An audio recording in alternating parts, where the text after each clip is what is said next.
দিনহাটার ঘটনা অত্যন্ত নিন্দনীয়। মঙ্গলবার নিশীথ প্রামাণিক এবং উদয়ন গুহ হাতাহাতিতে জড়িয়ে পড়ে এই ঘটনার নিন্দা করেছেন রাজ্যের বিরোধী দলনেতা শুভেন্দু অধিকারী।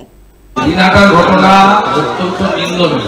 মন্ত্রী প্রার্থী নিশীথ প্রামাণিকের শিডিউল প্রোগ্রাম ছিল, ওখানে আপনার উদয়ন গুহ যে গুন্ডামিটা করেছে উইদাউট পারমিশন, এবং এর পিছনে মদত আছে জেলা শাসক অরবিন্দ মিনা।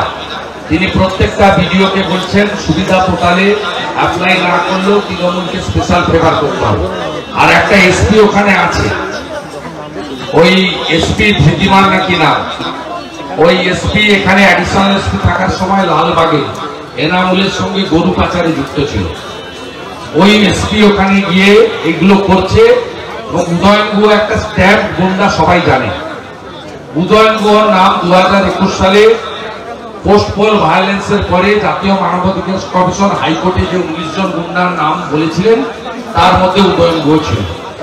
মহামান্য রাজ্যপাল গেছেন, আমাদের পক্ষ থেকে ইলেকশন কমিশনে কমপ্লেন করা হয়েছে, এবং উল্টো দিকে 45 জন ভারতীয় জনতা পার্টির প্রমুখ কার্যকর্তার নামে রাজনৈতিক উদ্দেশ্য নিয়ে মামলা দেওয়া হয়েছে। আমরা আইনি লড়াই করব, রাস্তায় লড়াই করব, এবং নির্বাচন কমিশনকেও এই বিষয়ে হস্তক্ষেপ করার জন্য ইতিমধ্যে আমরা দাবি করেছি।